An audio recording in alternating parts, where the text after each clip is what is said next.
वृंदावन की पवित्र भूमि पर हर दिन भक्ति और प्रेम की कहानी बसती थी।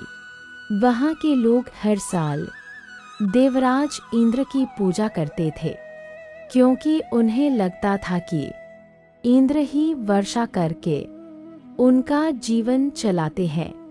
लेकिन एक दिन बाल रूप में श्री कृष्ण ने सबसे एक सवाल पूछा, हम इंद्र की पूजा क्यों करते हैं? लोगों ने कहा, क्योंकि वही वर्षा करते हैं।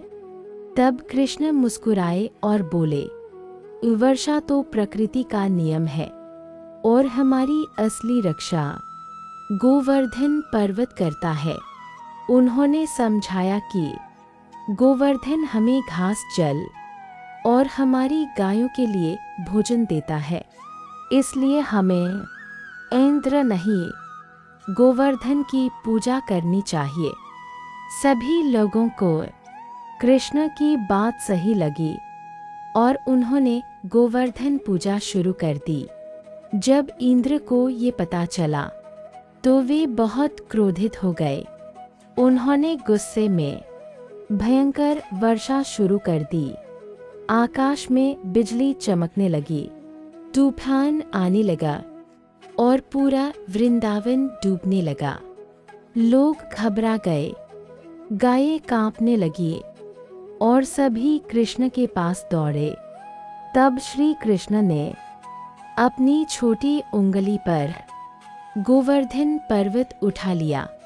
उन्होंने सबको कहा, डरो मत, सब इसके नीचे आ जाओ।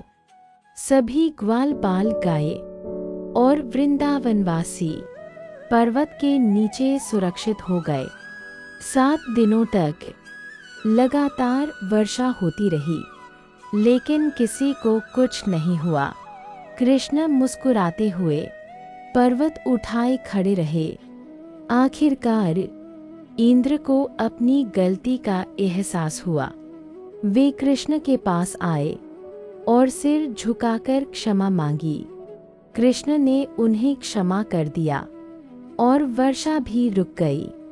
यह लीला हमें सिखाती है कि अहंकार कितना भी बड़ा हो, भगवान के सामने टिक नहीं सकता, और जो सच्चे मन से भगवान पर विश्वास करता है, उसकी रक्षा स्वयं भगवान करते हैं।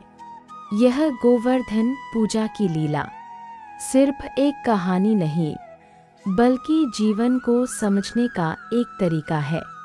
अहंकार चाहे कितना भी बड़ा क्यों न हो, एक दिन टूट ही जाता है। यदि श्री कृष्ण की कथा अच्छी लगी हो तो अपना समर्थन जरूर दें।